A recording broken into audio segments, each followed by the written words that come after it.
And welcome to In-Game Chat for Saturday, February 21st, 2015. This is Season 9, Episode 8. I'm Scott. I'm Nathan. I'm Matt. And I'm RJ.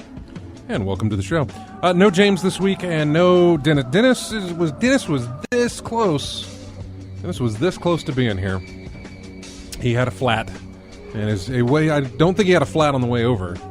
But he had a flat tire previous, and so was going to go get that fixed. And so he will not be able to make it. I believe and hope that he will be here next week.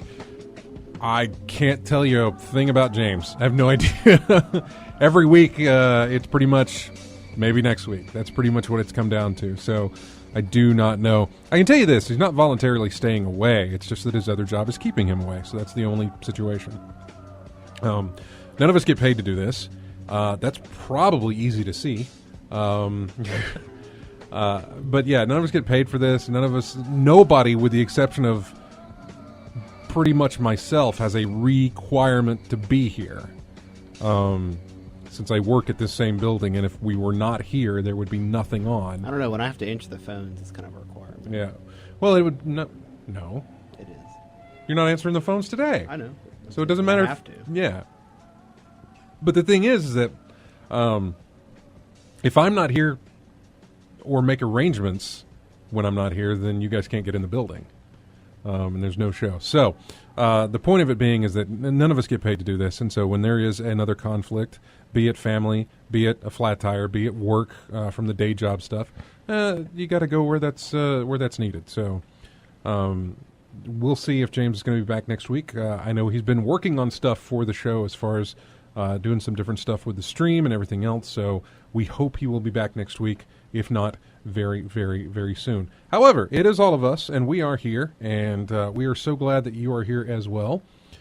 I don't want to jinx the chat room and saying that, hey, let's hope nothing happens, but there you go. Let's hope nothing happens like it did last week. I'm ready. Raspy Salamander's in there. God, I love that name. It's one of my favorites. Gur Snort's one of my favorites. Yeah, Gur Snort's a good I love that name, one. Gur Snort. And then Raspy Salamander. That's fun. Just rolls right off the tongue. Anyway, welcome to the show, guys. We have plenty to go over. If you'd like to get in touch with us, our phone number is 334-272-9228.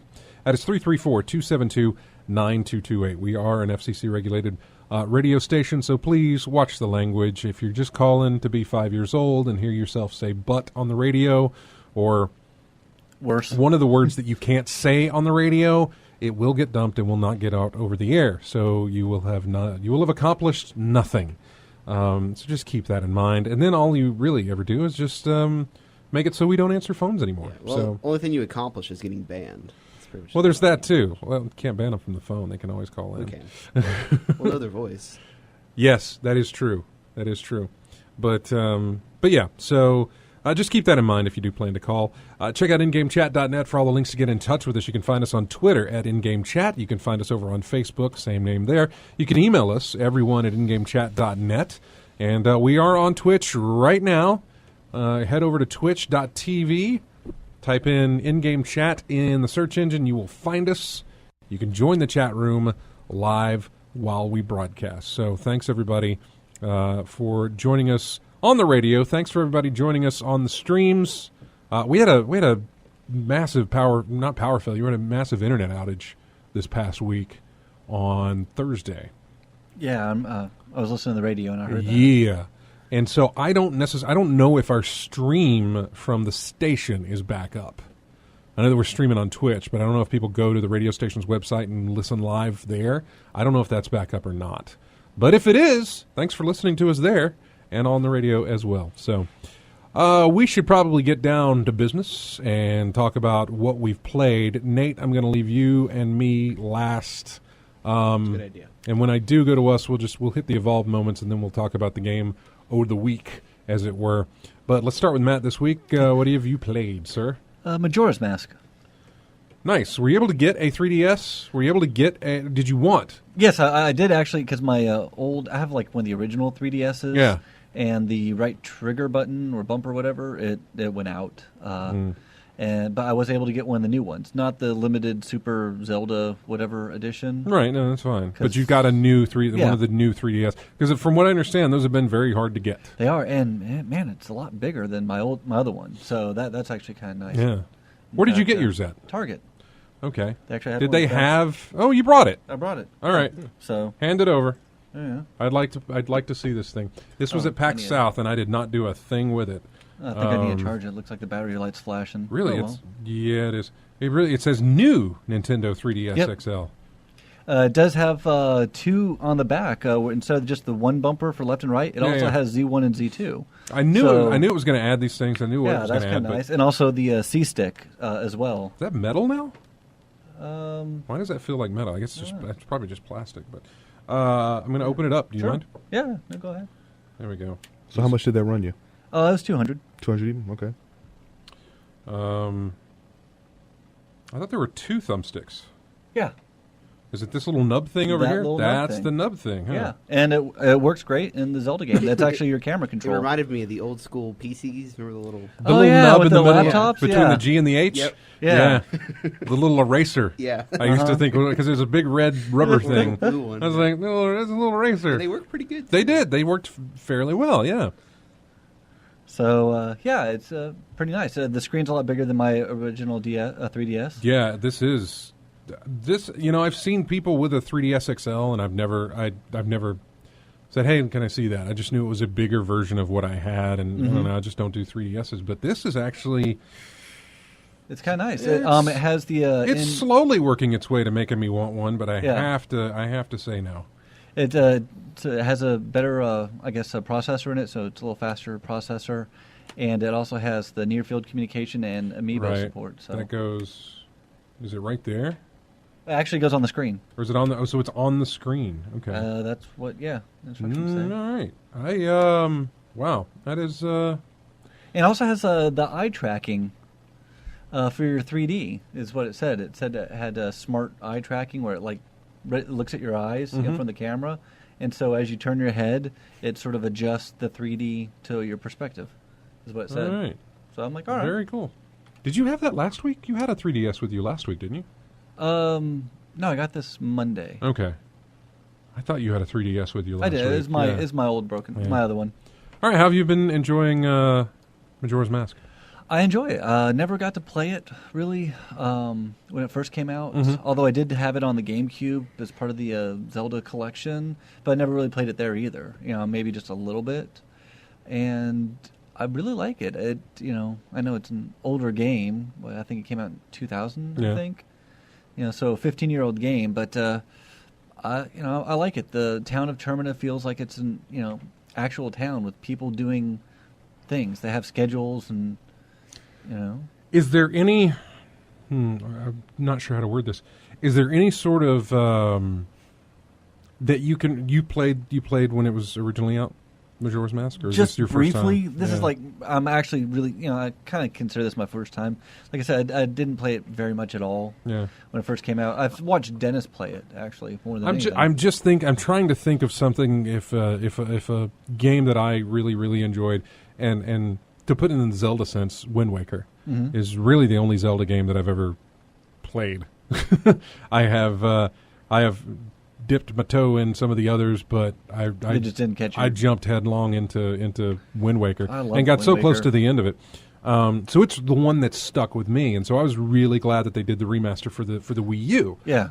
Whereas they could have said, "No, we're going to remaster it, but we're going to put it on one of our handhelds." I think I would have been more disappointed by that.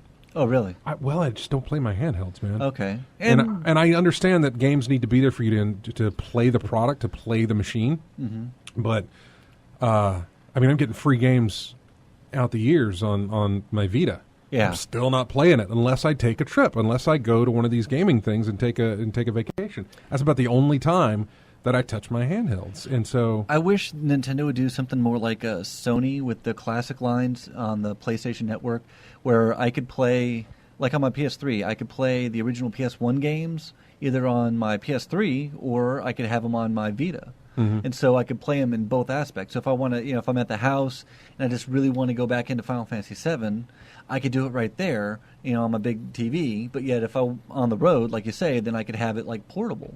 yeah. I wish they, something like that with like the Wind Waker, if they could, do it where it's like cross-platform, where it's on your Wii U, and you could, play it and, on your couch, whatever, and then you could play, sit there on your TV and play the game. Then like, oh, hey, I'm going to go on this trip and, let me continue it in the airport. And you take it on your 3DS. That, to me, would be optimal.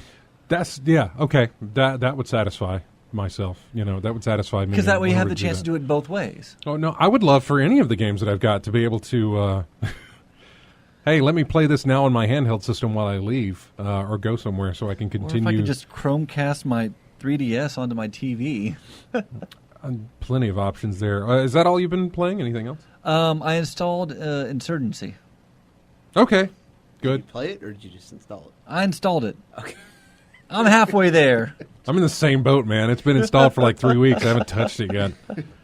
I'll only play it with somebody. I only play it with you or with Matt or whoever else I know that has it. What you should at least do is just try single player, just so you can get the feel of it. I should, yeah, because I do play need to against know the the computer. controls. I need to get used to it before I jump into the multi-part of things. You have to understand. You have to create your own attachments on your guns and stuff before the game starts. So you have to know what you want. Okay. Yeah, And you can only have that'd be the smart thing to do, man. But nobody ever called me that. So, And I played a little bit more Dying Light. I need to get into that and just really beat it out. I'm still on the first map, so... Did you lose interest, or are you just not wanting to play it? I mean, or you're just playing other things right now? Busy. It's busy. Okay, Yeah. gotcha. And, sometimes you just, like, sit down in front of your TV after work, and you're like, all right, and then just the mood just goes away. When I was playing it, I couldn't... Well, for one, I needed to return it just so I could get full money back. But Yeah. two, I really enjoyed playing it. So And, I kept I really wanting to play enjoyed, playing it, too. I really want to get better with the agility and the fighting, so that way I'm not, running out of stamina. Yeah. Which would be nice. If I could just like max that out, that would actually help out. No, just busy. Gotcha. So all right. So, Dying Light and Majora's Mask. yeah. Over to RJ. What's been going on with you, man? More training, I A suppose. little more final round training. That's right. Got a good bit of Guilty Gear Xrd in. Finally registered for final round. That was. Hey, I got to step away from this for a second. Well, not step away from it. I gotta divert the talk for a second. Okay. Guilty Gear Xrd. Xrd. Yeah. Spell that. XRD. Oh, XRD. Okay. Imagine third. Instead of a 3, you got X. So would it be 10th, third? 10th? Hey, the video I looked at. No, said it's XR, fine, man. so- That's the one. That's the point that it's not the point I'm trying to make. It's just the thing I'm trying to clear up. Yeah. I didn't XR'd. Watch, it's going to show up in the chat room or something That as just a sounds name or weird something. to say. XR'd. Is that really how it's? Is that how everybody's That's pronouncing it? That's how I've Okay. always heard it pronounced. Okay. XR. All right. No, that's cool. That's cool. Yeah. I didn't know if there was like, oh no, it's called this, but we just call it this because it's too ridiculous otherwise. Mm-hmm. We'll call it something else even more ridiculous just to match the ridiculousness of how it normally sounds. Yeah. XR'd. All right. No, go ahead. Sure. Continue. Sorry. Yeah, but outside of that, outside of training, really, I've been playing a lot of Dark Souls 2, and I am catching it from the DLC of the Sunken King. The boss battle in there, some desecrated queen, I forget her name, Shelva or something along those lines. I mean, she'll hit you with magic, and then she'll summon a lot of old bosses that you fought previously throughout the game. So while you're dealing with the summons, you have to deal with her teleporting around the room, sneaking up behind you, and smashing you with her axe. So I've been having to deal with that as well. Try to bring more, summon some Summon some? summon some NPCs to summon come some with NPCs, me. gotcha. But when you summon people, it increases the defense of the boss, so it makes it more difficult. So Yeah. it might be better if I just go solo on that one. I'm so ignorant when it comes to fighting games. Well, Dark Souls. I love to watch them, though. Mhm. Love watching them. Yeah, so I'm just having to deal with that. Download a little fan game called Fatal Fury Final. Some guys made a little side-scrolling beat 'em up in the vein of Streets of Rage with Fatal Fury characters from SNK fame. Play a little bit of that. So outside of that, that's pretty much. I'm sorry, I forgot. Dead or Alive 5, the last round patch that they did for the PS3 and the Xbox. Fighting 360. game, man. Yeah. Except for Dark Souls. Except for it's fighting. Yeah. So when is final round again? March 20th. Okay, so That's we when it are starts. about a month away. We're a month Exactly away. a month away. Yeah, about a month away from that. And you'll be going to that. So you won't be here for that episode, but hopefully we'll be getting some updates on how things are going. That'll be great. To I hope good things. How many people from the area here are going? Well, I've got 3 going with me. I know a lot of the folks around here are going. I know at least about 10 to 12 folks that I know for sure are going to be going. But final round, what they usually do is they'll put a list of all the people available, so you can check your name, and they'll tell you what city they're from, so you can see all the different areas of the world, the country, and the world where people are coming in. You can group them. You can sort them by city. Then that's good to know. Let's see. It's in Atlanta, right? In Atlanta. Yeah, it is. Okay. Yep. Where hotel is it? Is it in a hotel? Where do they the hold Hilton, it? the Hilton by the airport. Okay. Once it's straight shots. When you get on the interstate, you go a straight shot, one shot, and one exit, and that's it. Yeah. All right.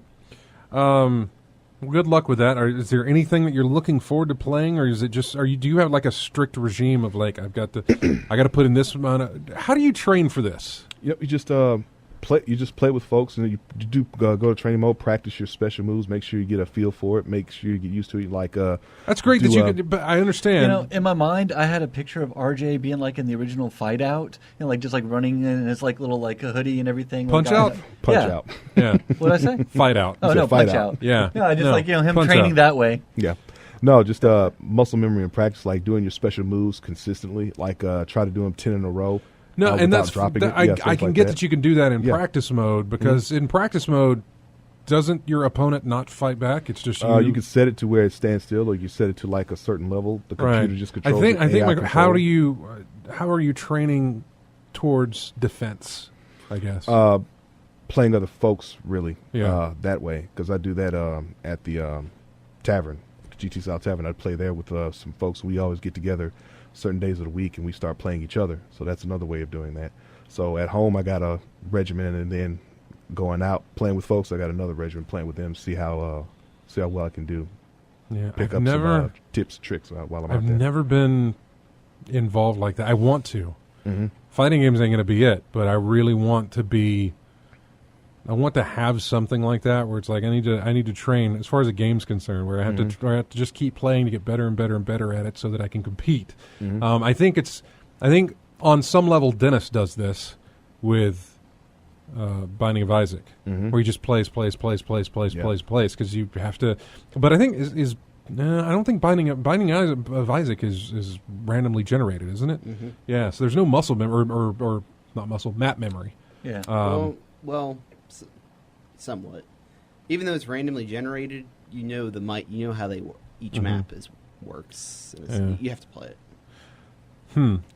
I could see that more like in maybe the Mega Man's or where map. Yeah, there's definitely map memory in Mega Man. pattern memory. Mm-hmm. There was another one that I played that was most definitely map memory, and I cannot. Super Meat Boy. No, Speedrunners. Okay. Yeah. Yeah, that's true. Speedrunners is extremely. You're not really competing against other people. Yeah. I mean, you are because it's the race, but it's you against that map. And the more you know about that map, the faster you can be at doing a lap around it. Sure, you got to watch out for all the other guys on the track, but you're only really concerned about their superpowers that they get. And but if you can learn that map, you can use the map to help you defend against those power ups and that sort of thing. So. Let's see. I'm gonna hit on a couple of things that I'm doing, and then we'll talk about. I tell you what. Let's just talk. You and Nate, you and I. Let's just talk about Evolve.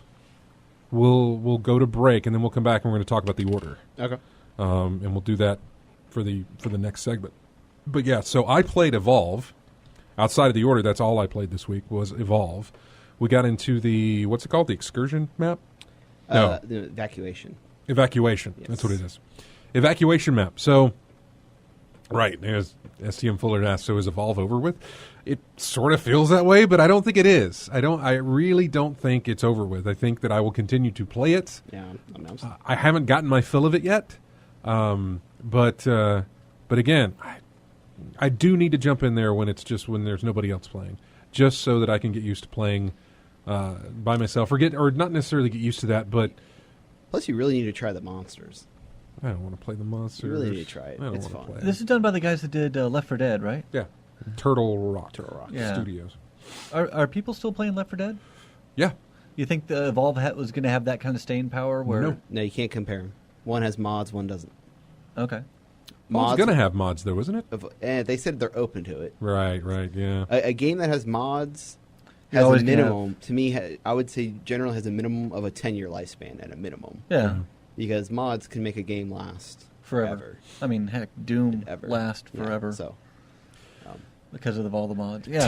Team-based combat type games, your Valve stuff's always probably going to be Counter-Strike or Day of Defeat. Team Fortress. Team Fortress. Yeah. Team Fortress or Counter-Strike, but in your co-op type situations, it's always going to be Left 4 Dead.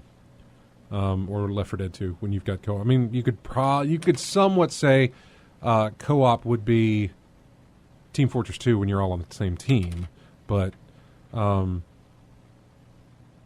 the Left 4 Dead, for whatever reason, is going to have staying power. Evolve, I don't think it's going to have staying power. I don't care how many maps they're going to add to it. I don't care how much DLC they're going to add to it. I just don't think it's going to penetrate that level of Dead style of longevity. Okay. That it's going to have. I don't know. I could easily be wrong. I don't think it's going to do that for me. Left 4 Dead never did that for me anyway. So, but it's not going to do it by itself. No, it's not. No. But I don't know. I just don't see it happening for them. So, though, just a quick question though. Yeah. What is it about playing as a monster that turns you off of the game? Really, good question. Because that is the definition of solo play. That is, it's not. There's no co-op involved when you're playing as the monster, and I like co-op. You don't even like that challenge. Is it the challenge you don't like, or you just don't want to? You don't like that pressure. I'll put it to you this way: in the order, I never liked when it was like I'll go off by myself. I liked it when the group was there. I always like when there's the group there, even though it's AI. And honestly, I could stand right there and watch them not hit a thing. It was very Naked Gun-ish. Two people standing like 3 feet apart, pointing the gun dead at each other, just pulling the trigger, nothing happening. In the order, you had to take everybody out. You never really could rely on your teammates doing it. But I never liked it when it just put me there by myself to take care of stuff. And in the same vein, I just don't like it when Evolve does that, when it's when you're just playing by yourself. There's a couple of tiers to it, you know? I liked co-op, but only co-op with friends who I know, who I can talk to. So it very, very rarely do I want to jump in the pond of pickup groups, just randomizing whoever I join in with. I'll do that because I'm still playing with a team. But that also, but then the third tier of that would be going straight alone as the monster. So if they ever made it to where there were two monsters, then you'd be okay with it? That's a possibility, maybe. I don't know. Two half-powered monsters? Yeah. I mean, it would never happen because... Yeah, I don't see that happening either. But you couldn't balance that. But I mean, I will probably give the monsters a shot, but I have I really have no desire to do it. Imagine like Jurassic Park if you were playing as the Velociraptors. The only way that would work is if, because monsters on my very low end, it's the last selection of like, look, if you can't find any of these other spaces, put me as the monster. That'll be the only way I get in there as the monster. Well, you played Monday, Tuesday? Tuesday, I think it was.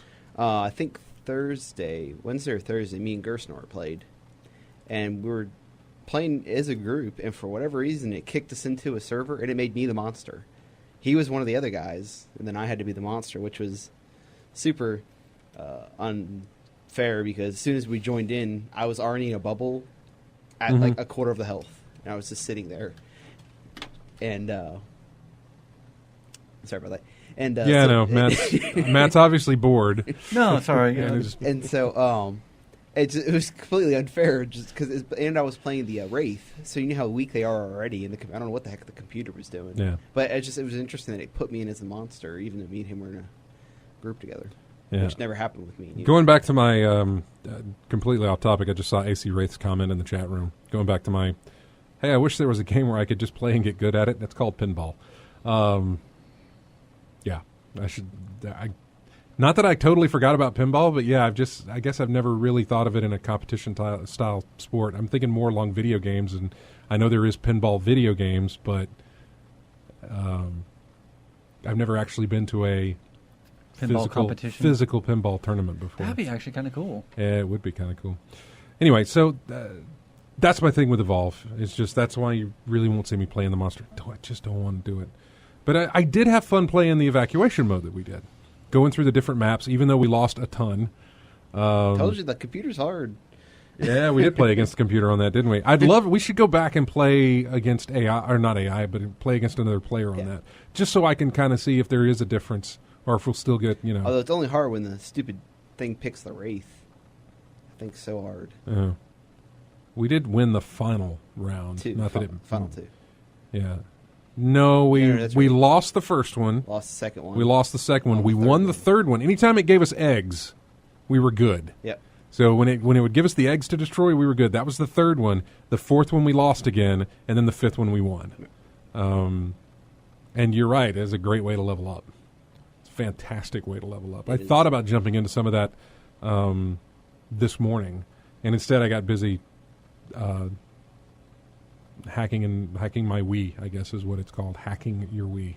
Modding that thing is basically what I was doing. Homebrew, yeah. I was installing the Homebrew channel, and I did that to my PSP. Oh, did you? Okay.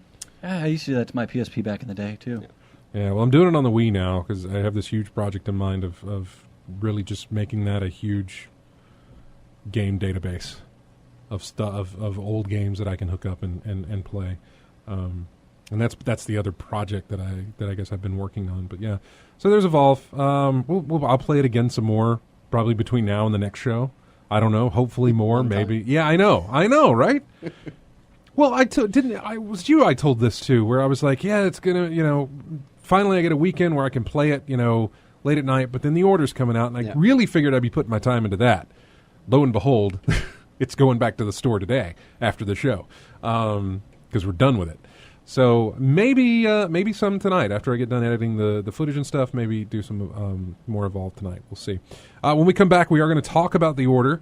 Got an announcement to make that we will talk about. I don't know if we'll do it in the next segment or in the top of the next hour. We'll figure that out. But we got more coming up right here on In-Game Chat. If you'd like to get in touch with us, you can. 334-272-9228 is the number. We'll be back with more of IGC. Here is music from, I believe this is Witcher 2.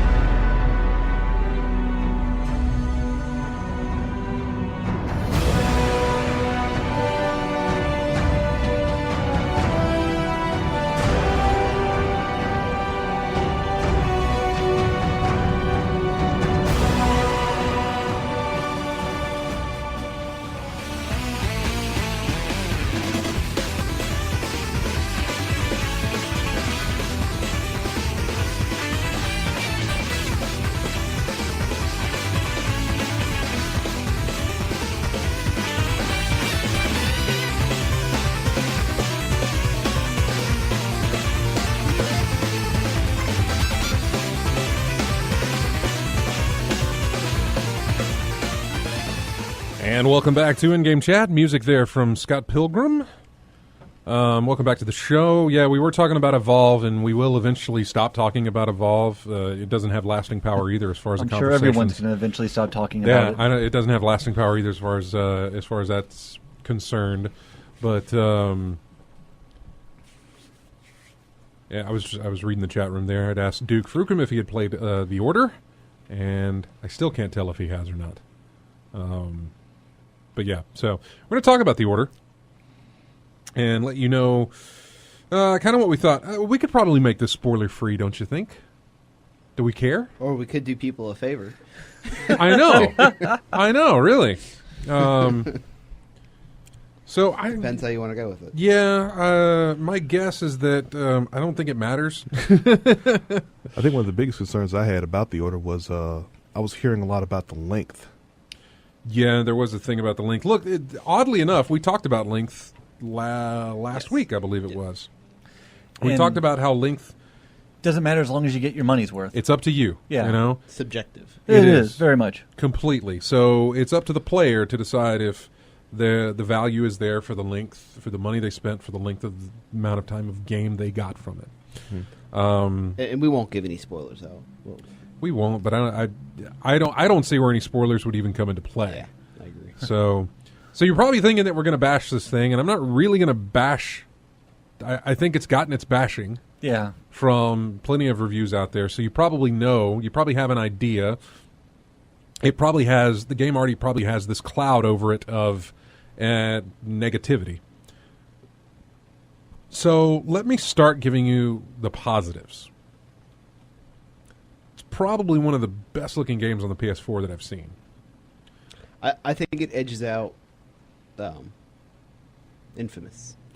There's a lot of things that edge out Really? Infamous after graphically wise. Yeah, well, that neon, like I should probably play First Light to really get the neon stuff from Infamous was the highlight of the entire of that game for me for Second Son. So yeah, but this is just. I don't know if it annoyed me, but there were times I couldn't tell if I was playing. If like it was doing its automatic cutscene stuff, or I was still moving the character.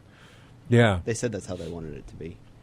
Annoying? Huh? Annoying? A seamless transition between gameplay and or times when I couldn't even tell. I could not tell if I was still moving my character or if my character was moving himself. Mm-hmm. So that was. Like I said, I can't tell if that annoyed me or not. Mm-hmm. There were times that I was like, I don't know if I'm doing it or not. I have no idea. And then I would stop, and I was like, oh, I guess I am doing it. And there were other times when I would stop and say, oh, I guess I'm not. So, but I don't necessarily know if that's here or there. Usually there's some like a save icon or something that pops up in between, usually. There is a save icon in the upper right-hand corner of the screen, but it's so very faint that I couldn't tell if it was. And even if it was, that didn't necessarily mean that you weren't controlling your character. And it's not like once you gain control of your character, it wasn't ever during a battle scene. Like you were walking or something. So even if you didn't realize it, you weren't going to die or anything. They didn't throw you into it. No, you always knew when it was, because it was always in. He'd either run to cover, and you knew that you were in a combat situation, or you were already in the middle of something. It wasn't just a haphazard transition. No, it wasn't. It wasn't. But that goes to the game's credit that it does look very, very good. The other positive... And I would almost say it looks a little better than the E3 trailer, which is somewhat rare.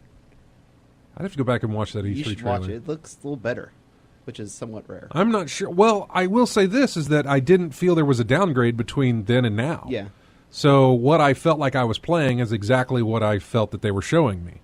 There was no difference in visual quality there. So there's a positive. The other positive I will give it is I really enjoyed the thermite gun. Yes. It's about the only one I liked. There's a couple I liked. Which one? I liked the silent sniper, even though I used it once. Right, yeah. I liked the arc gun. That I did not. No. You didn't use it? Or you didn't like I used it, but it was only helpful to me whenever the shotgun guys came. Yeah. The ones who were heavily armored. That was the only time it was really useful for me, was the arc gun. But and then I liked the rocket. Oh, yeah, the rocket thing. See, yeah, okay. Those are...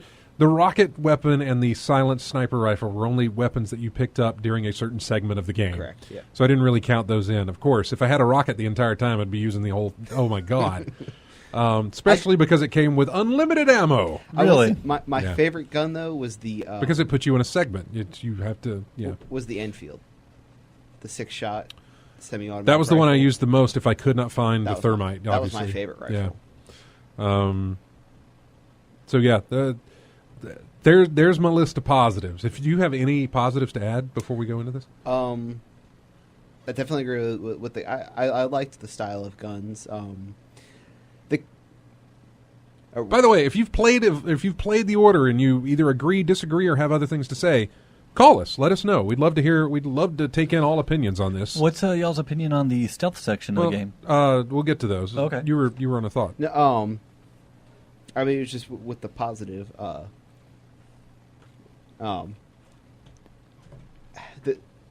Most of the guns felt pretty balanced, which I was pretty happy about.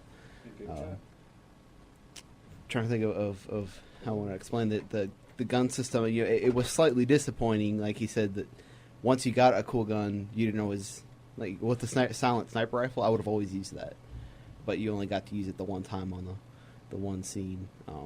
That was really what. Get closer to the microphone. My bad. I don't know why I'm having issues with that today. Yeah, got to get closer to it. People want to hear your voice. Yeah, They do. They want to hear that voice. But So we'll that's look to at me Right that'd be in their ear hole. annoying if they give you an option to play something like that. I guess it's different if it's like a turret, and some games have turret sections. But if they give you a silent sniper rifle, that should be in your inventory. That you're like, hey, here's a good chance where I could use this, or a rocket launcher. Actually, that's one thing I did like, that you couldn't have a ton of weapons. You only That's could have it. your main weapon Two. and your pistol, and then a smoke grenade or regular grenade. Yeah. Yeah. Which I prefer. But maybe like more options to use, like the rocket launcher or the silent sniper rifle. Something like that. Well, you could get a sniper rifle. It wasn't silent, but you could have a sniper rifle. But really, this game is so on the rails that you knew when you needed a sniper rifle and you knew when you didn't need a sniper rifle. I mean, this is... I guess we should jump into the negativity part of things. 'Cause, Yeah. I mean, I think we've hit the crest. We're about to head just downhill from here on out. Your question about the stealth. Yes, the game is short. How long did it take you to beat? 6 hours at most. It took me... I started at around 4:30. You'd have to look at my Twitter to see when I first tweeted that thing about the subtitles and stuff. I started around 4:30, got done at around 1:15 in the morning. If I account for all the times that I paused, you can probably take out about an hour and a half out of that from just taking breaks and pausing and not being bombarded with stupidity. So it's anywhere from about 7.5 hours for me to beat it. I was apparently a very terrible shot this entire game. I was horrible. Shooting was bad for me. Aim assist was on, but it was ridiculous. It was still just horrible. What's the difference between you're aiming on PC gaming to console? Even console game. I mean, I'll tell you this: Infamous has one of the most difficult targeting type. Infamous? Yeah. Yeah, I've always had trouble getting accustomed to their sights and their aiming and stuff. So I always have to take off auto aim. It messes me up. For any of them? Everything. Yeah, for any of them. Maybe I should have tried that. If I was having but I thought if I'm having such a bad time with aim assist on, I'm probably going to be even worse with it off. Because my issue is that once it guides you to the character, I'll overcorrect myself. So maybe I was going. doing that. Maybe that was happening to me. I may do a second run of this because I do have it coming from GameFly. I may do a tiny second run of it just to try that out. Actually, now that it is coming back in, James is going to get a chance to play it with my GameFly version. Nate and I both went to Best Buy and did our Gamers Club thing and bought the game, and now we're both going to take it back after the show tonight and get 40 some odd bucks back to where it turns into an $8 or $4 rental. Yes. Basically, is what it'll turn into. So, which is fine, man. This is a game that exemplifies the need for rental services. Yeah. Because I would rent it. Yeah. Well, and I'll say overall, yes or no, did you enjoy it? No. No, I enjoyed it. Okay. I definitely have issues. There's definitely issues with it. I would never spend $60 on it. I didn't enjoy it whatsoever. I was bored. I was so bored playing it. It was so much rinse and repeat. go into a room, clear it out, move to the next room, do the same thing, move to the next. They didn't throw a puzzle in there. They didn't throw QTE events. Yeah, they had QTE events, which I like QTEs. So that was nice to have. Yeah, and they generally used them when you were fighting against the Wolverines? Yes. The Not Lycans? Wolverines, the Lycans, yeah. Yeah. I couldn't think of the... Werewolves? Yeah, well, yeah. They called them Lycans in the game, which is why I use that. But yeah, Yeah. the werewolves for the most part. Anytime you fought them, that's when it would every time you fought their like advanced form. Yeah. Is when it was The Hound QTE. Masters. Yeah, when it was when it was QTE. There were other points that was QTE, like if you were dying, I guess that's not really QTE. It wasn't QuickTime. It was an event, but it wasn't QuickTime. Yeah, you had a command pop up, you press it, and he would revive his health and that sort of thing. There were others where, if you're pulling a rope, you have to press X a bunch. When you're pushing a cart, you press Pushing one of many cards. Oh my god! I think you have to push 6 or 7 cards the whole game to collect. I realize time this up is to things. discombobulated because I'm going. There's so many bullet points of things that I wanted Yeah. to say was that I did not enjoy about the game. The stealth aspect, a lot of people were complaining about. I didn't really have an issue with it as much. Sometimes it could have been annoying that they could still somewhat spot you at weird angles. I had one where they didn't spot me at a very obvious angle. Oh, and I thought, that's nice. I don't have to replay through this again. Because he didn't see me when I was standing pretty much right next to him. But it was annoying how they went from a normal, you went up behind the guy, you hit triangle, you could take him out, to where once you got to another part, to take them out, you had to go up behind him, your guy would start to reach for his knife, and you had to wait for the whole circle to light up on triangle before you could do it. As where before you just went up to him, hit triangle. So it's kind of like, I know why they're doing that, but Yeah, there was. annoying. Yeah, I remember. Well, it was like a. It's like a melee takedown was just hit triangle to do it, Yeah. but a knife shank was QTE to take them out. So no, I understand that, but the stealth. The only thing I took away from the stealth part of it was. It was very much in the vein that a lot of games do, where in main combat I can get shot 16, 17 times, whatever, and as long as I sit there and wait, my health comes back and I can get shot some more. This one, if I alerted them, they turned around and shot me, and apparently that kills me. That's it. Now you're dead. Look, that's game logic, man. That's just that's how it works. I understand that. I don't like it, but I understand it. And so, but the stealth made me think that, specifically, we're talking about that one where you had to find the key to open the gate, right? Mm-hmm. Where was your guy who had the key? It didn't matter. It was always the last It was always guy. the last guy, Yes, right? correct. I was curious. Because, matter. I was curious if it was always the last guy or if it was always that one guy that I saved for last, obviously. I'll say, to me, the best way to put it, they put stealth in there to make it like that to prolong the game. That was That's where I the was only going. reason it's in That there. is exactly where I was going with it. Is that only it's reason. only in there To because prolong. that was my thing. If it's the same guy every time, you could just run right through it. But if it's always the last guy, so you have to kill every single one of them, they're just lengthening the game.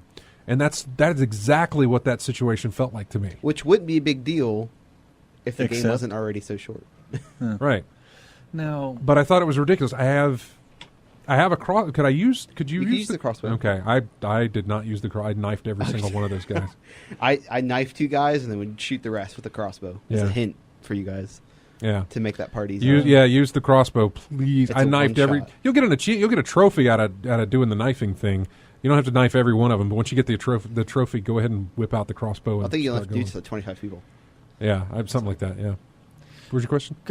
Duke actually was Duke Frucom in the chat room was kind of saying that about stealth sections. I get the feeling like, does the game need it? And game developers that put stealth sections in games that just don't necessarily need to be in it. Like, would you say that stealth section like enhanced the play, or did it just feel just sort of like, hey, let's add a stealth section to this part? Story-wise, it needed to be in there. Okay. Because you were trying to You were trying sneak to into you were trying to a sneak mansion. in, so it worked as far as context. It fit. Okay. Yeah. I just don't necessarily think they executed it correctly, or they could have executed it better. than that was that particular section. Because I wonder if sometimes if the game developers, if they just feel, they have their checklist of things that we could add into it, and let's how do we make the story fit to this? Like, oh, let's add a stealth section in it. Mm-hmm. All right, how do we evolve the story around? I mean, that? these guys in their clan, the Order, they're not known as ninjas or anything. They're not. I mean, they have a thermite gun. They have an arc gun. Yeah. There's nothing that screams stealth about these guys. Well, that part it was because you weren't supposed to be there. No, I understand. I was just Basically, there's nothing subtle about this order. not really. They're not. It's not Men in Black or anything like that, where they have to do it very clandestine and nobody gets to see them. Everybody knows who they are and what they are, but that goes into the story side of things. I had a couple of technical issues that I had a problem with that some other people may not have had issues with. It just depends on your gaming setup. Nate was listening to headphones and everything sounded fine. I was listening through a 7.1 surround sound system in a very big room, playing on my home theater system. The audio mix for the vocals, for the dialogue, was horrible. It was so very faint. I could barely understand what they were saying for the most part. There were a few times during a cutscene, whenever they were in a large room and there was somebody giving a big speech, I could hear that. Other than that, it was very hard to hear them talking. Oh, really? The characters, yes. Extremely hard. I always play with subtitles. Yeah. Mainly because if there's a foreign language or if I make sure I get everything. Yeah.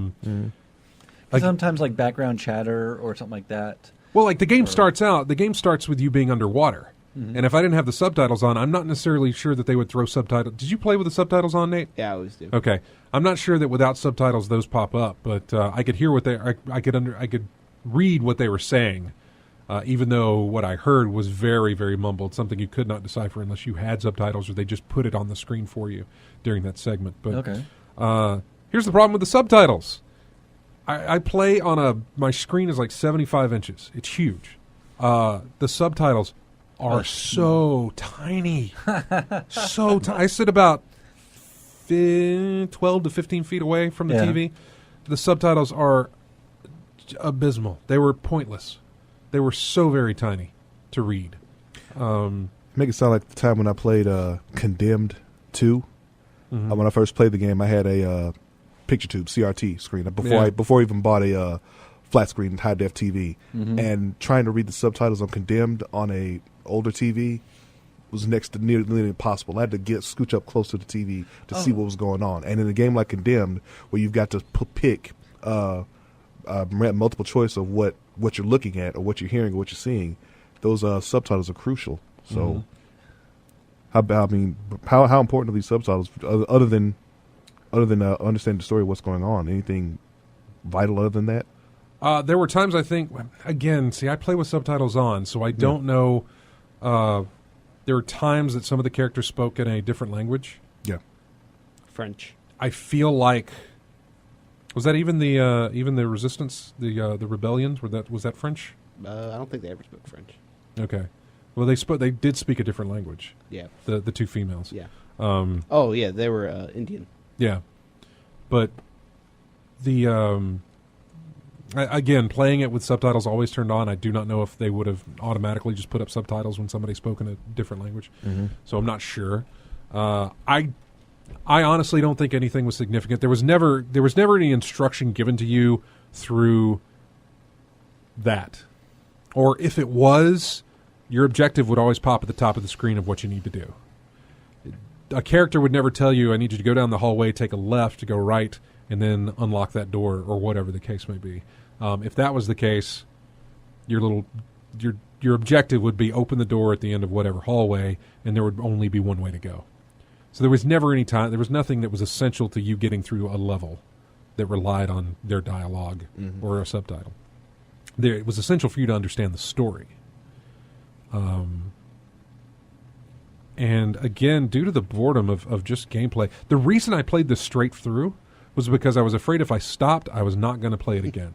I was afraid I was afraid if I stopped playing, I would just say, you know what, I don't want to get back into that. Screw it, I'm going to go away. and I would not get back into it. Story-wise, one of my issues was that it didn't focus enough on the Lycan. It kind of focused too much on the humans, even though I know it's kind of a part of it, and there was a couple twists on there, but I kind of wish it focused more on the fighting of them. Because you fought a lot more resistance than you ever fought. The supernatural. Yeah. Yeah. And was there any context to the resistance? Did we get any background info as to why they were the resistance? Like, what were they resisting against? Do we know? I don't remember that. Well, just because I remember half of them were... I'm not saying it's not there. I'm saying I legitimately do not remember if they told me or not. I know half of I knew they were dealing with the half-breeds, which is the Lycan. So... And I think she gave some background as to why they were half-breeds, I think. Again, there was these conversations I mostly missed out on because I couldn't understand what they were saying. I couldn't hear them. I would think some game like that would have some like little things you could pick up, like files or news clippings or something like that. They did have those. I just don't think any of them related to the story. Did it? Huh. The audio canisters? A little bit, yeah. It did. There was a Chopin track in there, which I thought that was the only one I listened to. And there was... I listened to a few others, but then I was like, okay, let's get back to the game. Even though it's very minor, that was kind of neat of the letting you inspect the weapons. Yeah, that was a very L.A. Noire thing to do. Yes, it was. Where you could inspect weapons. Like, I think maybe 3 times there was a prompt for you to do something even further with that.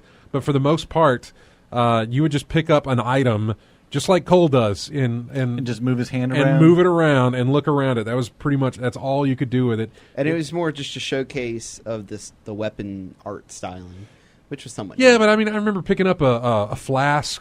You could do this with all the photos, which I think there's an achievement for that or a trophy for that, where you can find photos and newspapers and stuff like that and turn them over. So those existed also, but...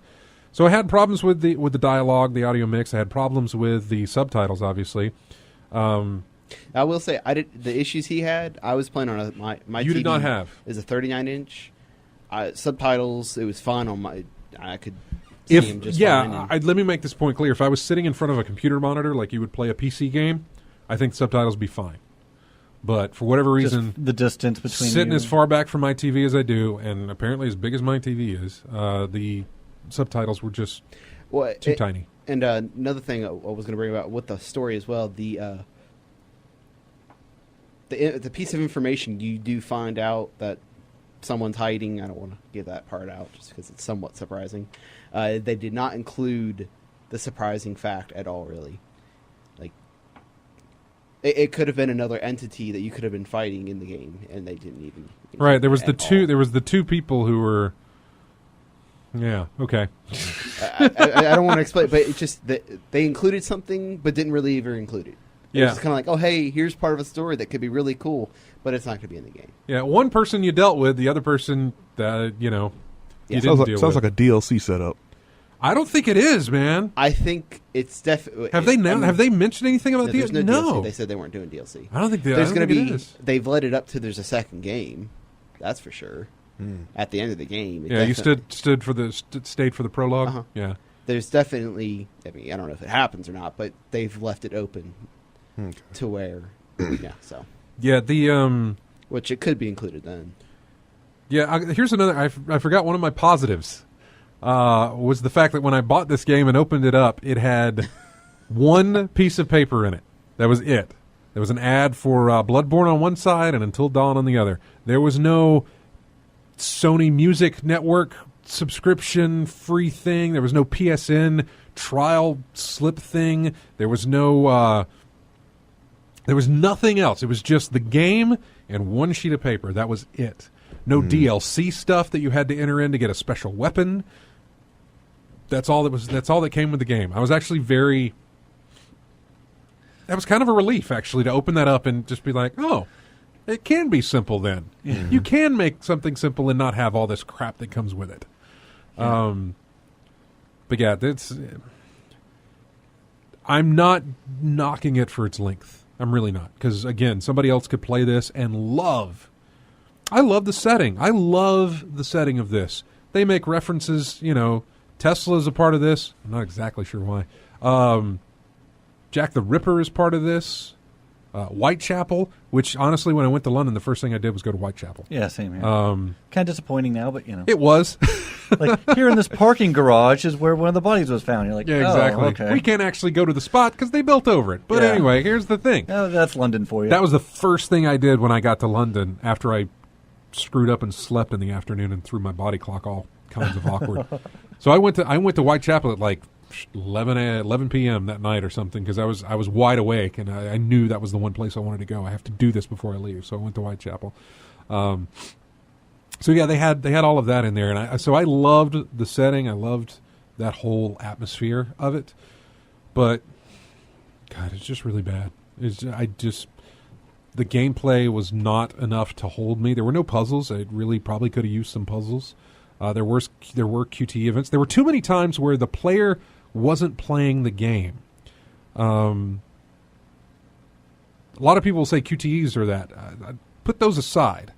There are times when, and take out the cutscenes. There's a lot of cutscenes in here that you don't actually play, and that's fine too. But there are times when you're operating a lift or you're pushing a cart or whatever that you do nothing but push the stick forward or tap X to move the wheel to lower the lift or raise the lift. And I thought during any of these moments, the characters could be talking to me, or I could get some exposition on the story, or something could be done other than me just pushing a cart for a very long way. I remember there was some segment. It was right after you infiltrated the United India Company, I believe, yes. the yards there. Mm-hmm. We came out of a door, and we walked across the way to another door, and then did a cutscene to us going inside that door. And I thought, what was the purpose of... There was no purpose there. From chapter 14 to 15, you literally fought 6 people. Yeah. It was cutscene, fight 6 people, another cutscene, that was a chapter. Huh. For anybody wondering, there are 16 chapters in the game. So some of those chapters are nothing but cutscenes where you don't actually play anything. There's about 4 of those. And the rest are actually gameplay. Some of those are very, very long. Some of those, like he said, just quick, kill 6 guys, and then you're out of it. So, God, it's a rental, if only to say that you played the game because it does look really, really good. But I would not put the money on it. I really, really wouldn't. I know there are people who have, and whatever. You can spend the money however which way you want, and you may come away from this loving the game. It may be everything to you, and if it is, call us. I'd like to know what that is. I don't want to challenge you to feel differently. I just want to understand how you feel about how you feel the way that you feel about it. If you do feel differently than us, and really enjoyed it and stuff. So yeah, that's pretty much my take on it. Nate, do you have any more you want to add to it? No, I mean that was pretty much. There's no multiplayer. There is no there. What about replayability? None. Okay. I enjoyed it and it would be okay for what we did as a rental. I would never. Yeah, of course. I would never pay for it. I mean, but do you agree that you think there's probably some people out there who are like pre-ordered this thing and is loving what they're playing? Do you think there's somebody out there like that? Sure. I'm sure. I would think so as well. I mean, there's that for everything. I'd like to talk to them and find out what it is that does that. Again, not to change their mind on the way that they think about it, just to understand why they think that way about it. But that's just me. So nothing else to add to it. Again, there are... Duke, I know that you're listening. You probably want to pick this game up. It is an easy platinum for you. Very easy. He is a trophy hunter, and it is an easy platinum. This game is. You can play it on any difficulty and get the achievement for beating it. There is no achievement for easy, medium, or difficult or hard. Beat. Just as long as you beat it on any difficulty. So there he is. There's Duke. Yep, platinum. So yeah. You definitely want to do that. So anyway, we got to take a break. We're long overdue for doing that. So we're going to go to a break, and then when we come back, we will have more of In-Game Chat in just a moment. If you are on hold right now, and you are, I'm going to answer the phone when we go to break, and hold your comment. If it's still about the order, we will come back and take your comment as well. So if you'd like to get in, 334-272-9228. We'll be back in just a moment. Here's music from Journey.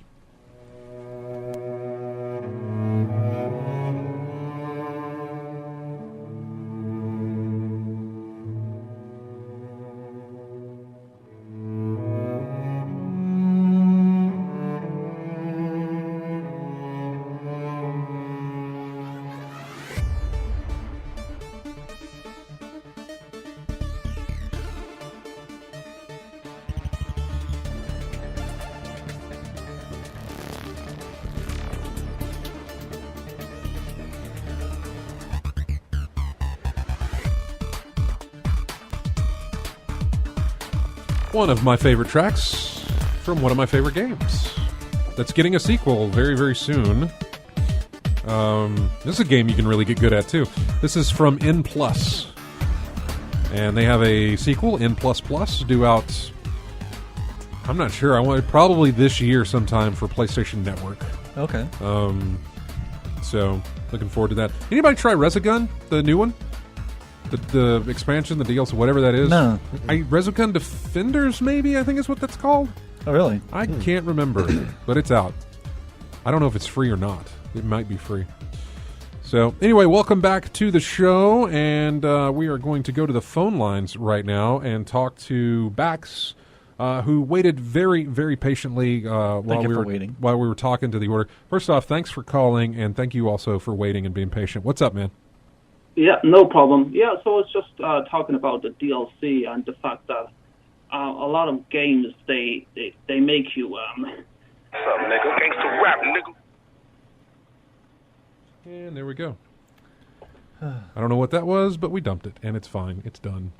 So, you can probably ban him in the room if you'd like to, Nate. Oh, he already has. Unless you haven't already. What's his name? Bax? Something Bax, I don't know. But anyway, it doesn't matter. So, moving on. Thought we were going to talk about DLC. He wanted to talk about how he hated DLC. Yeah, nobody really likes DLC sometimes. It depends. Like, could be I'm a excited good about the Alien Isolation DLC. Like I enjoy. What does that do? Well, some of it's already out. Like the Nostromo, Last Survivor we play is like Ripley, or Dallas or I think Lambert. No, Parker. Yeah. So stuff like that, I think is interesting. Some of the season pass stuff, DLC for Borderlands was a lot of fun. So.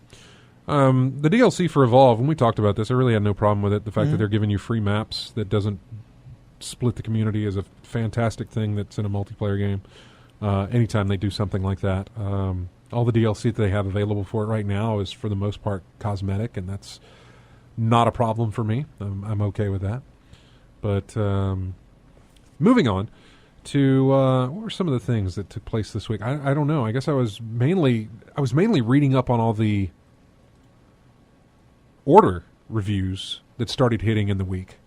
I was really anticipating what their thoughts on that were going to be, and it kind of played in the same vein that I expected. Was that there was going to be a complaint about length. It wasn't going to get. I don't know, when they first teased this, ever how long ago it was, when they first teased the game at E3, ever how long, and we didn't know what it was about. We didn't know anything. We knew it took place in 1866, obviously. Yeah. And it seemed to have and I believe one of the things says Whitechapel that they go into. So we know kind of the year and the setting that it takes place. But that's all we ever knew. I was very intrigued in it. Mm-hmm. Then they showed us that video of you fighting one of the Lycans, and it was a very QTE type event. And it started to flatten out a bit for me. Started to settle down to be something that I might not be interested in, or at least it kind of got off my radar. And then from then on, it just it wasn't this big thing for me to be excited about, or to look forward to, I guess. I knew it was coming, and I knew I wanted to play it because it's had so much talk about it leading up to this, very much in the same vein as Infamous, although Infamous had going for it the fact that it was the next generation's first big exclusive. Yeah. And it's already a IP that's been established by 2 other games. Right. Yeah. Which helps out. It really does. It really does. Ready at Dawn, for all that they've done, they've done fantastic with, but this one, I don't know. Gears of War, there's a lot of comparison to that. You'd say that's pretty accurate, right? And it had a little bit of a Uncharted feel to it, combat-wise. I don't know if you felt that at all. Yes. Well, I mean, there was... Obviously, A didn't do everything. There's not an A button on there, but in Gears of War, A does everything. But yeah, it did, cover, shooting. I mean, even the point of view on that side of the guy seemed very much... Yeah, I could see that, though. Gears of War-ish to me, so... A lot of, like, cover and... Oh, yeah, cover. The cover mechanic, the guns, like I said, the entire feel of the game, even down to the point that it was very brown. The color of the game, just a very brownish color, just like Gears of War was. It had that vibe to it as well. So I want to go to the phone here, and I'm going to go blind. I really shouldn't do this, but I'm going to go blind here. Should be Duke. It is nobody. All right. So never like to do that, but I just could not get to the phone to answer it at the moment. Let's talk about the announcement I was going to make. I don't even think we know what this is, do we? No, you guys don't know. None of you know what this is. You do know what this is. Okay, I do know what this is. Yeah, you do know what it is. I spoke with the station owner, and we are clear for a 24-hour broadcast in November. Yes. For Extra Life. Sweet. I know. Don't know all the details, and we will get all the details very soon. But right now, I just know that he was okay with the idea. It'll happen on November... I have to look this again. It's either the 8th or the 7th. I can't remember. So now when you say he was okay with it, was it like, okay, cool, that's really neat, or... Okay, yeah, sure. I said, would you mind if we did a 24-hour broadcast? And he said, a 24-hour broadcast on one of my stations? I was like, yeah, on the talk station on Saturday, one of our thing. It's a charity benefit thing, and we'd like to do... he's like, yeah, I wouldn't have a problem with that. And I said, okay, cool. Good. November the 7th is when it takes place, which means... I really want all of you to be here for this. It's a 24-hour thing. It's a lot to ask of you, but it's 24 hours. Like I have a life. Not like you're going to be imprisoned here. You can go get food or go take a nap or something like that. But use the restroom. But yeah, really need everybody to be here. I know James may be the only one who probably can't do this. November 7th. Yeah. What? I could be here after work.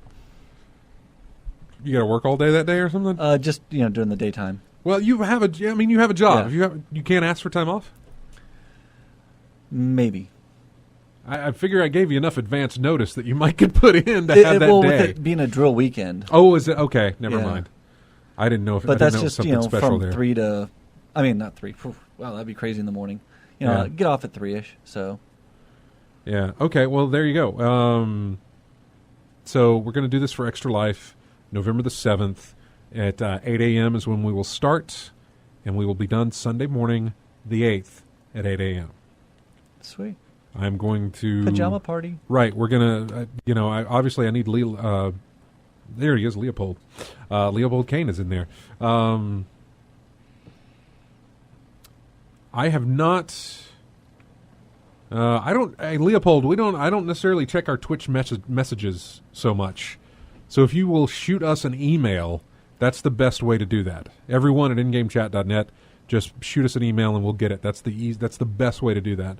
But yeah, I want to get with you, Leopold, about this so that we can work all of this stuff out and do this. We've got plenty of time to do it. I wanted to do it in as far advance as possible to get this thing set up and ready to go.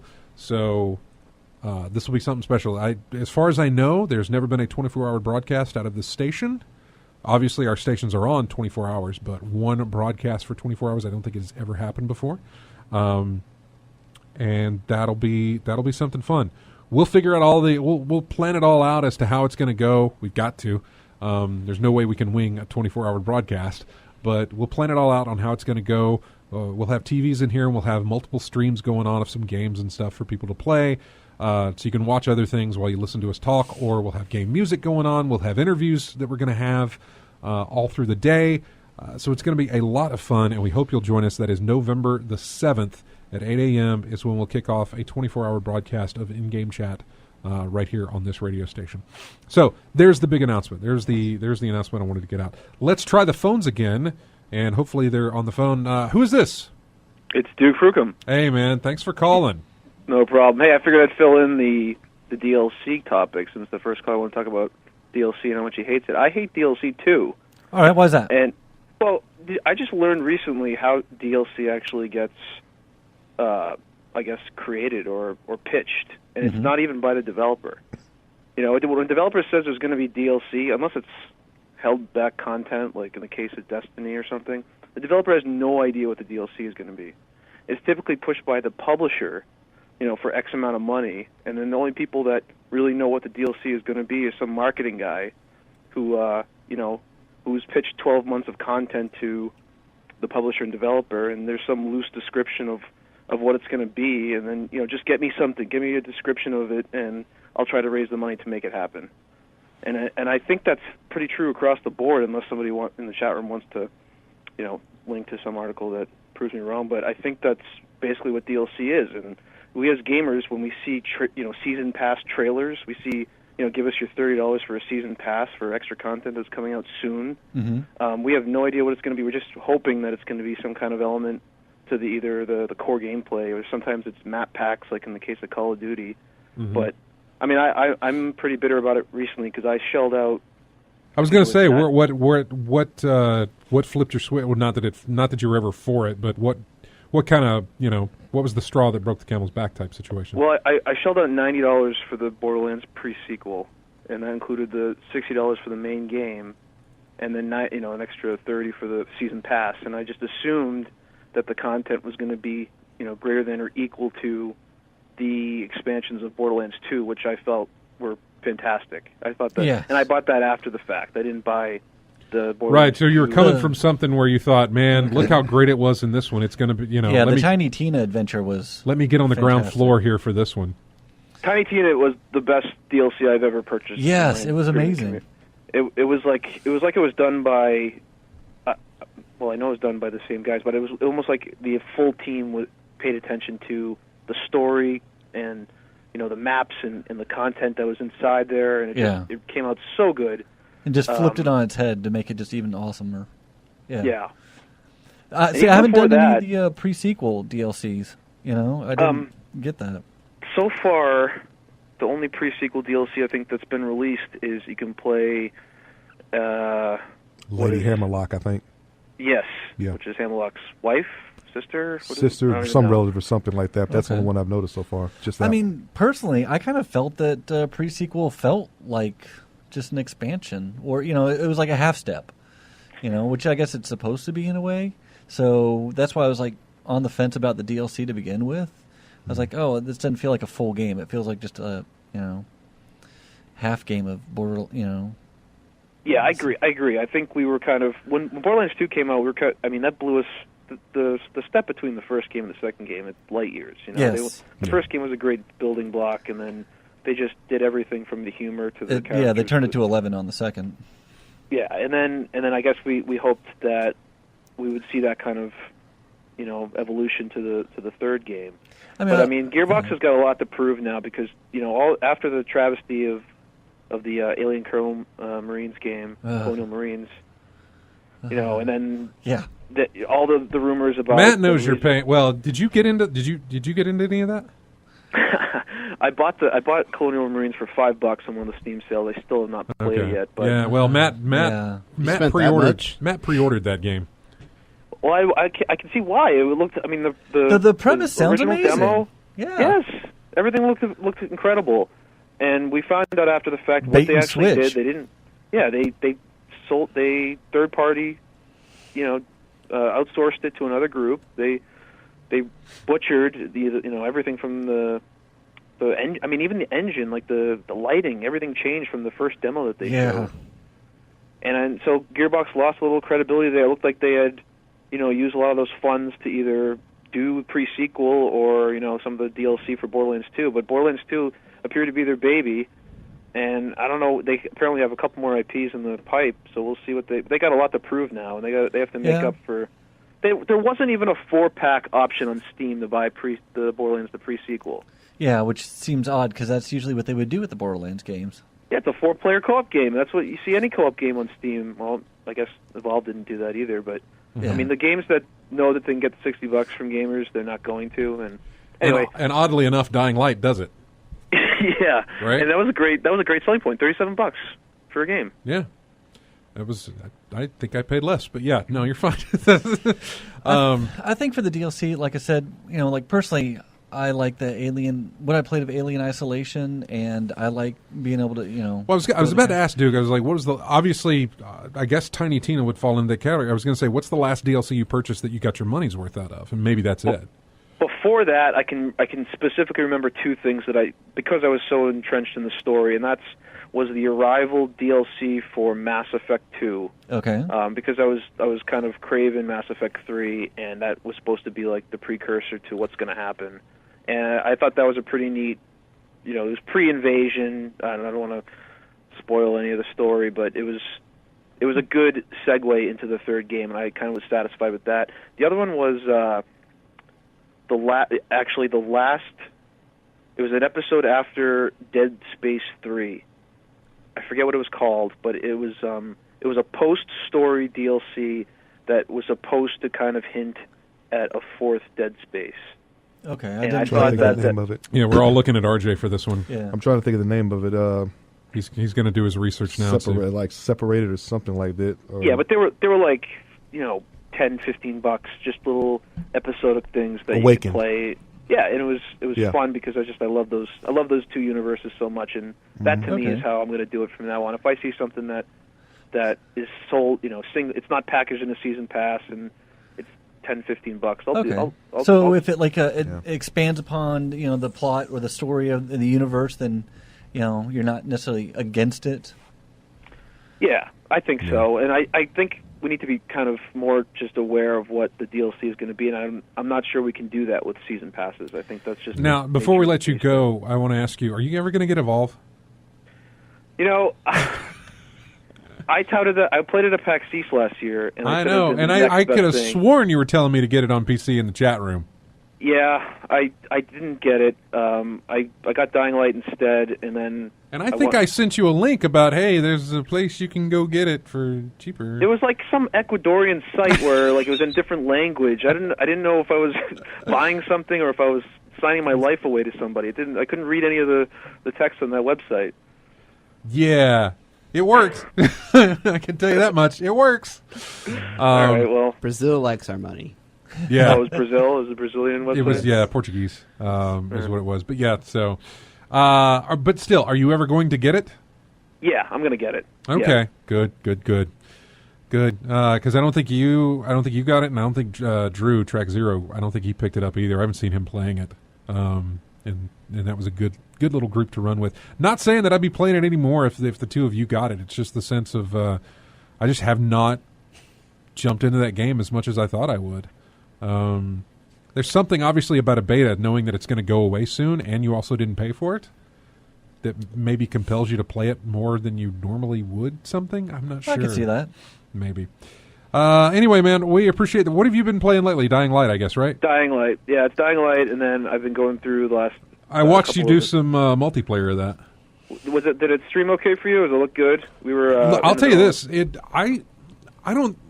I wish Dennis was here. He has not been here since I watched him play. But first off, I don't think Dennis has a very powerful rig, and I'm not exactly sure that he's got great internet for streaming. Yeah, I don't think he does. But everybody's stream that I've watched on Steam has looked fantastic. Okay.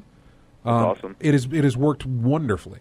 Now, I will say that every time I watch somebody's stream, it's only me watching it. There's not a bunch of people watching. So I really like I like going to my friends list and seeing somebody playing a game that I have not, that I'm like, oh, I'm curious about that, and I'll just click and sit there and watch. I've watched a few people play Dying Light, but I really wanted to watch you play some Dying Light. And you were doing the multiplayer stuff, so that was the first time I'd seen any of that. So, yeah, me and my crew are trying to run through that. We got 4 guys that are. Yeah, so go rent the order. You'll get a quick platinum, man. I'll do that too. That'll be down the road once I get past some of these better and games. By quick, you could do it in about 24 hours, easy. Oh, less. Oh yeah. Well, I'm just saying if you took your time. Well, yeah, there Went to the are. bathroom, Yeah, I forget. You're ate. trying to platinum, so that might extend the gameplay a little bit longer But for you. my friend yeah. did it in 24 hours. Yeah, it's. Hey, real quick, Yeah. aren't you guys mad at Valve for getting into the broadcasting, the Steam broadcasting? Shouldn't they be working on Half-Life 3 instead? It's already done. What are you talking about? Yeah, it was All right, done thanks, years guys. ago. I'll let you go. All right, man. Thanks for Take calling. care now. All right, bye. Bye-bye. That's just on a USB drive somewhere in the office. in Yeah. Gabe's Someone office. lost it. Yeah. We're going to go to this. I don't know who this is, but hello, what's your name? You're on the air. Hello? All right. Didn't know who that was. Anyway, we're going to take a break, and when we come back, we will have more than Game Chat. Last little segment here. You want to get your thoughts and opinions in, you can. 334-272-9228 is the number. We will be back with more of In-Game Chat in just a moment. Probably no need to intro this song.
Sometimes you don't want to turn the music off, man.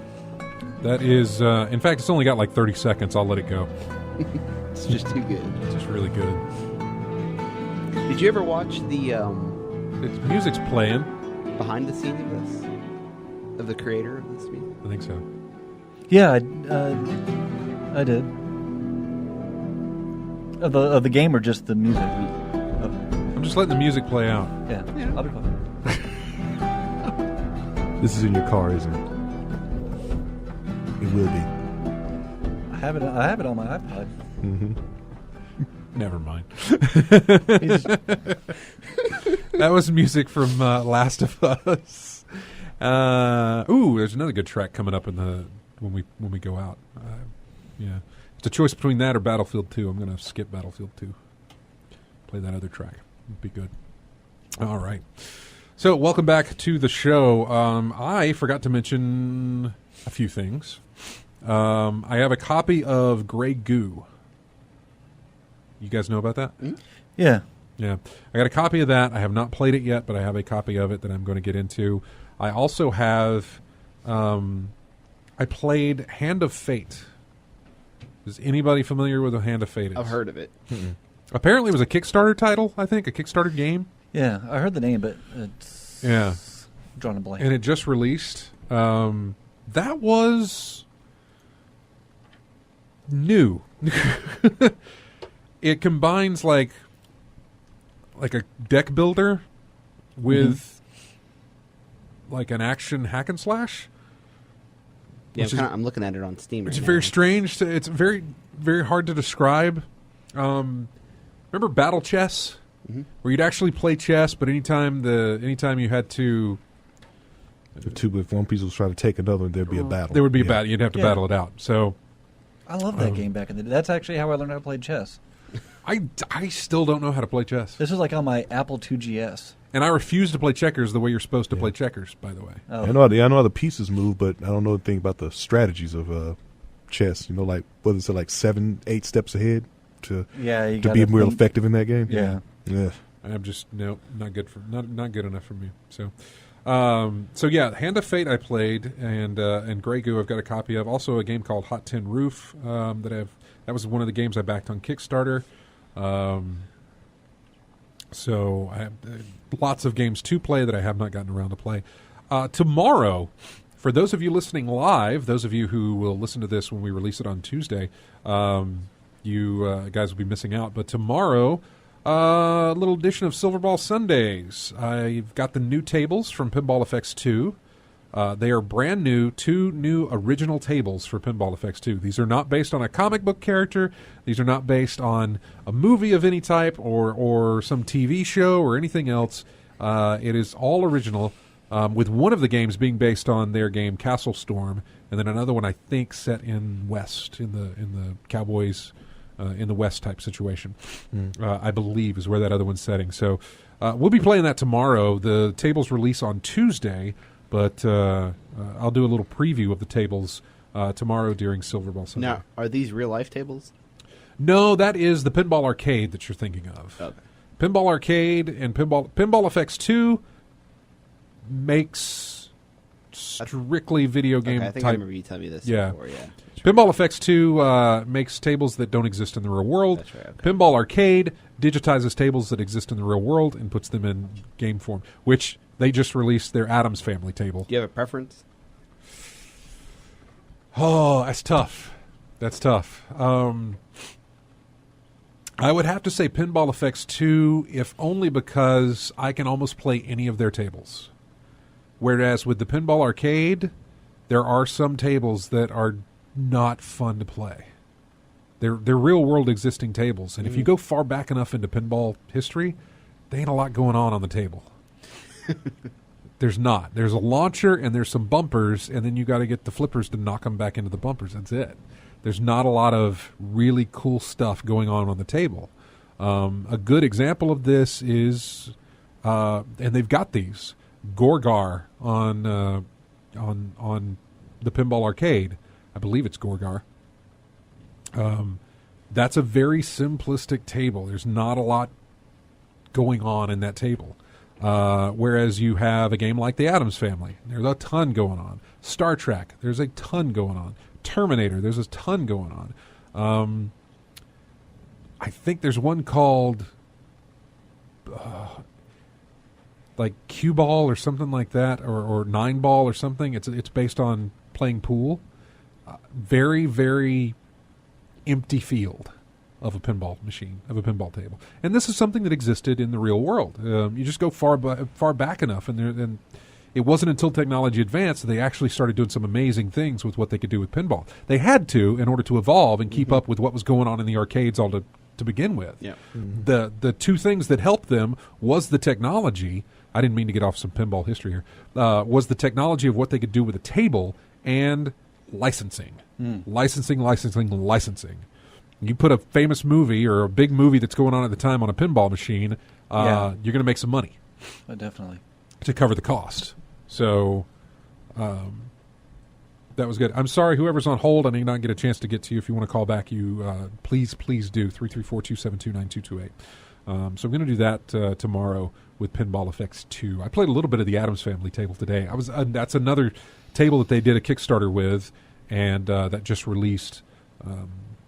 I think it was overnight last night. They started unlocking it on the different platforms, and I checked it out on Steam, where it was one of the keys that I had it for, and really loved it. That's a great table. It is. Addams Family is apparently the most popular pinball table ever created. Its sales numbers were through the roof, and it's a Lawler design table. Pat Lawler is his name. And he's designed some really, really good tables. And American Addams Family seems to be his pinnacle. Seems to be It was always the holy grail of the pinball machines for them to get into their arcade collection, and they finally had it. So now it's down to, I think they've got Starship Troopers in there, and Is there any type of table that you would have always wanted that they've never done, like a theme or Indiana Jones. I thought they had one though. Well, they do. I thought you meant for Pinball Arcade. Just in general. Well, Indiana Jones, I would like them to do for the Pinball Arcade. Okay. They do. They have 2 different Indiana Jones tables that exist in the real world. Mm-hmm. And when I used to work at a movie theater not very far away from here, they had an indie table. They had, Was one of them Temple of Doom? well, there was one table that encompassed all 3 films. Okay. And then there was another table that encompassed all 4 films. I played the one that had just the 3 films and was done before the 4th ever came about. There were 2 tables that we had at that movie theater that I worked at, and in the lobby I would go and play after work. And it was High Speed 2, I think, and Indiana Jones. And so those are the 2 tables I would like to see digitized and brought over to Pinball Arcade to go back to that. Did you pay to play those? Huh? Did you pay to play those? Or did you have On the key? High Speed 2, I did. No, we didn't have the key because that was Okay. done by somebody else. Okay. On High Speed 2, I did. On Indiana Jones, if you bumped the coin slot hard enough, it would trigger the thing and give you a credit. Wow. And Old so, arcade trick, yep. yeah, and so we would ching ching because the game wasn't in play. You'd never get a tilt error, and so we just knock the thing and get a credit. Yep. Sometimes it hurt because sometimes it wouldn't work. But so yeah, that's where I played that. The other game that they have that I have a fondness for is the first pinball table I ever played, and that is Funhouse, or at least the table that got me hooked on pinball, and that is Funhouse. I used to own a machine at the house, but I do not remember what the name of it was. Is that the one where you aim the ball in the clown's mouth? Yeah. Yeah, okay. Which, by the way, the voice of the clown, Rudy, is that was a Midway table. The voice of that clown is Ed Boon Cool. from Mortal really? Kombat. Yeah. Yeah. Get Little over here. little trivia for you. Yeah, that's the voice also. The voice of Scorpion in Yep. Mortal Kombat is Ed Boon. Yeah. But he was also the voice of Rudy, the whatever from Funhouse. That thing scared the hell out of me as a I think kid. the only table I ever bought, I think I bought Pinball Effects too. By your suggestion, talking about all the pinball games, I think I bought the Street Fighter table. I had a lot of fun playing with that. That one, is, you know what? That's oddly enough, that game is not on Steam. It's only on the 360. Okay. Is that where you bought it from? Yeah, 360. It is only on the 360 version of Pinball Effects 2. I don't know why that is. I'm not exactly sure. Probably some kind of licensing agreement where they only got it for that version. But that's the only place you can find it. It's strange as to why they do that, but there it is. So Rocky and Bullwinkle is also one that's only on the 360 version and is not on the Steam version. I'll have to look for that one then. So I've always been a fan of that show. that was when I got the highest score on. The table, by the way, the very first table that was in my house, the very first pinball machine I ever laid hands on as a 5-year, 6-year-old, 7-year-old as I grew up, because we had one in the house, is the one I'm trying to get back right now so that I can build my virtual pinball cabinet out of. Right. So I cannot remember the name of it, but I really want to look that up. Let's take a blind phone call here. This may be good. This may be bad. We'll see. Hello, what's your name? You're on the air.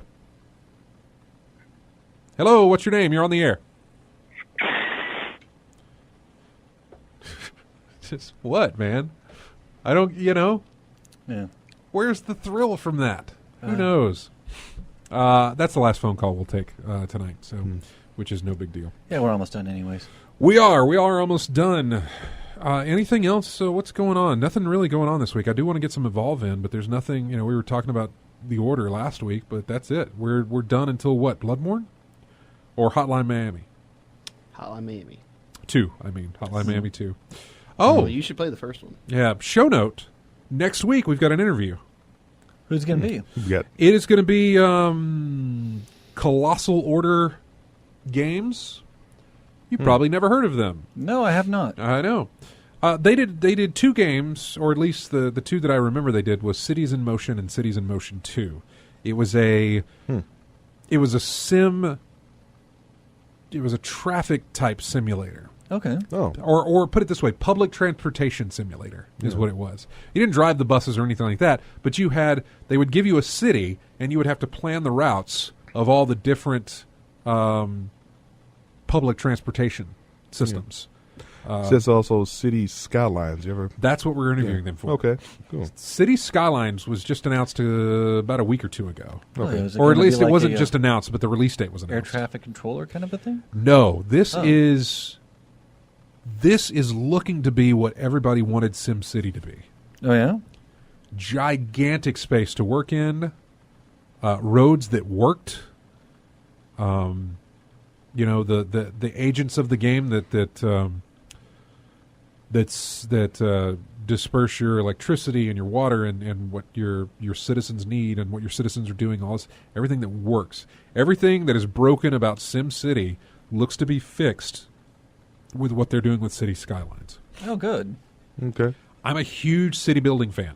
Mm-hmm. Big city building fan. And recently I found out that one of the guys, one of our listeners, Dolar, I saw him in the GAF thread about it. Because I was issuing, I was like, "Hey, give us some questions," and he responded, and I was like, "Oh my God, it's you!" He's like, "Yeah." So he's big into this as well. But we're going to interview them on Wednesday, and we'll have that air next Saturday. They're out of Finland, so it's going to be one of those early morning interviews that I got to do. Then go to work. Whew. Get up at 4 a.m. to do the interview. But yeah, so. If you've got questions for them, if you're interested at all in City Skylines or you've got some questions, shoot us an email. Let us know. Everyone at ingamechat.net is the email to get in touch with us.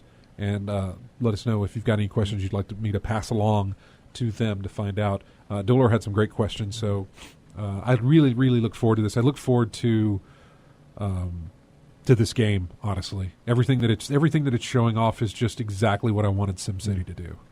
And I'm glad that somebody decided to take that up, to say, hey, we can do this better, so let's do it. I never tried this genre of game before, really. City building? City building. Are you watching a video of it right now? No, I'm still looking. Okay. I'm just looking at the search results. But so what's the allure of just the building of the thing and maintaining order? I'm really? not sure. I'm not exactly sure what the allure to it. I don't know. I think I was never big into The Sims, like that sort of simulation. And I was actually never big into SimCity when it was way back, SimCity 3000, SimCity 4. I never got into those, but then again, I wasn't doing much gaming during those releases. And especially wasn't doing PC gaming during those releases. I know they did get console releases, but even at that time, it wasn't there for me. But there is something about city management and the way you build and lay out how your city's going to look that I don't know. I just really, really like that. I was thinking more along the lines of, I've got the tools, I've got a plan. I bet you this will work. What happens if I do this type of thing? Just a curiosity of seeing what will happen if try doing different things, especially different from when the city that you're living in. Yeah, I know. It's. I don't know. I really can't. I can't describe it. The way that the draw that I had towards SimCity was that it looked really good. I really liked the way that it looked. They were doing that. Oh God, I can't remember what it's called, but the visuals on it looked fantastic for what it was for the sim type game. It was only until later that we found out that this thing was just not going to work the way we had hoped it was going to work. But I will still fire that up from time to time, SimCity, and try and do a build of it. And I just don't... something about it. And I want to say it's the size. Because I'll get to a certain point in the city that I build where I'm like, all right, that's all I can do. Now, they did recently, SimCity, they did Cities of Tomorrow as an expansion pack. And that gave verticality to your cities. In other words, buildings could get a lot taller. They didn't open up the space that you could work in anymore, but they did give it a bigger, like skyscrapers, like future skyscrapers, futuristic type stuff that they put in there just to make it. I guess think that was valuable. But seriously, go look, do a comparison, do a Google thing of SimCity versus City Skylines sizes or something like that, and you can see what you've got to work with compared to what you're going to get to work with City Skylines. And it's fantastic. And I really can't wait to talk to them. I can't wait to play it. The game releases on March 10th. So it's very, very soon. So that's one I've outside of Hotline Miami 2 for Nate and for a few others, and Bloodborne later in March, and for Mortal Kombat X, I guess, in April. I've got City Skylines to look forward to. It's actually very cheap right now. You can get it for about $30. And this is legitimate, by the way. This isn't. You can go to Green Man Gaming, which I've used before. They've got a sale for it going on right now. You can get the deluxe edition for about $33. So, pretty good deal there. So, I am just getting all sorts of sinusy right now. That's not good. I don't know what's getting to me. So, anyway, after the show tonight, I'm going to go home. I'm going to work on this video and get it done. I'm going to hopefully maybe play some Evolve. I don't know. I've got to return the order, get my money back there. Got to do that, and I might work on some more of the modding of my Wii to get that thing working. It's fantastic when I finally got it to work. It was like, It's my fun. God, I did something. I've never done that, but it's fun homebrewing and stuff. Yeah. You feel like you've accomplished something in a way. Well, Jeremy did this. Jeremy, who used to be on the show, he did this, and he offered to do it for me, and I was like, I think I want to try and do this by myself. I think I want to try and make this happen. I want to try and do this. Not that I didn't care for him to touch my stuff or anything. I was just like, I want to see if I can do it. Yeah. And he shot me the info, and I was like, okay. And so now I'm trying, and man, it's all working, and it's I'm great. just curious how getting that low def Wii running on your high def television, how it's going to look. Well, I've got it hooked up to the 75-inch TV, and it looks fine. I haven't played a game on it though. Sometimes I wonder, going back like that. It's one thing on the Virtual Console on my 3DS. I got the Zeldas and Metroid and stuff like that. So I played on there, but watching it, on the high def TV, watching the low def feed on there, I don't know. Yeah, Uncle Elias. I didn't do a chat room roll call, and I know there's a ton of people in the chat room. But Uncle Elias had mentioned that Banished is a good city builder, and I do want to try that. That's one that I want to try. James and I have shared accounts, and so I do want to give that a shot. Did you try Tropico? I have it. Haven't played it. Okay, Now, that's a city building. I've got Tropico 3. I do not have Tropico 4, which is the latest. Yeah, I have 3 as well. That's a city building, but with a dictator sort of twist, and let's call it for what it is. You basically, you're playing as Cuba. Yeah. I've always been interested in that, but I just haven't fired it up, haven't installed it or anything. We should make our exit here shortly. I was going to do a chat room roll call, but good God. Oh, Tropico 5 is the latest? Is it 5 then? Yeah. Maybe I have 4 and I don't have 5. Okay. Maybe that's what it is. 2 Sorrow, AC Wraith, Uncle Elias, Blind Man Raves, Crackamus, that's a cool one.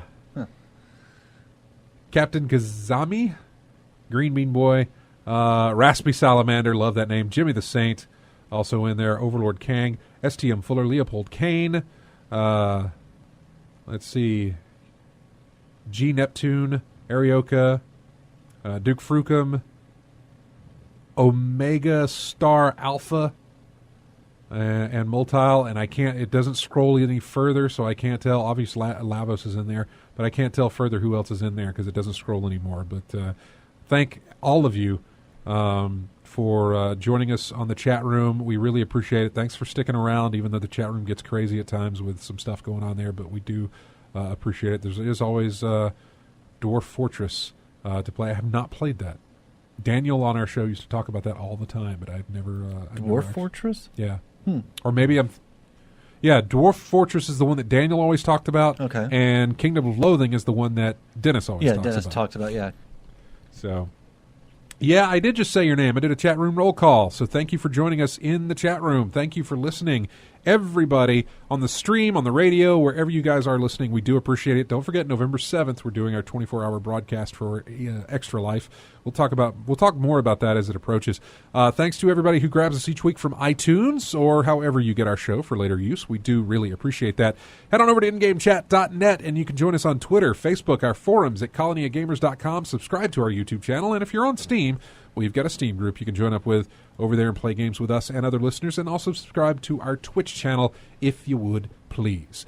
Thanks, everybody. Have a great week, and we will see you next Saturday. Here is music from Crimson Skies.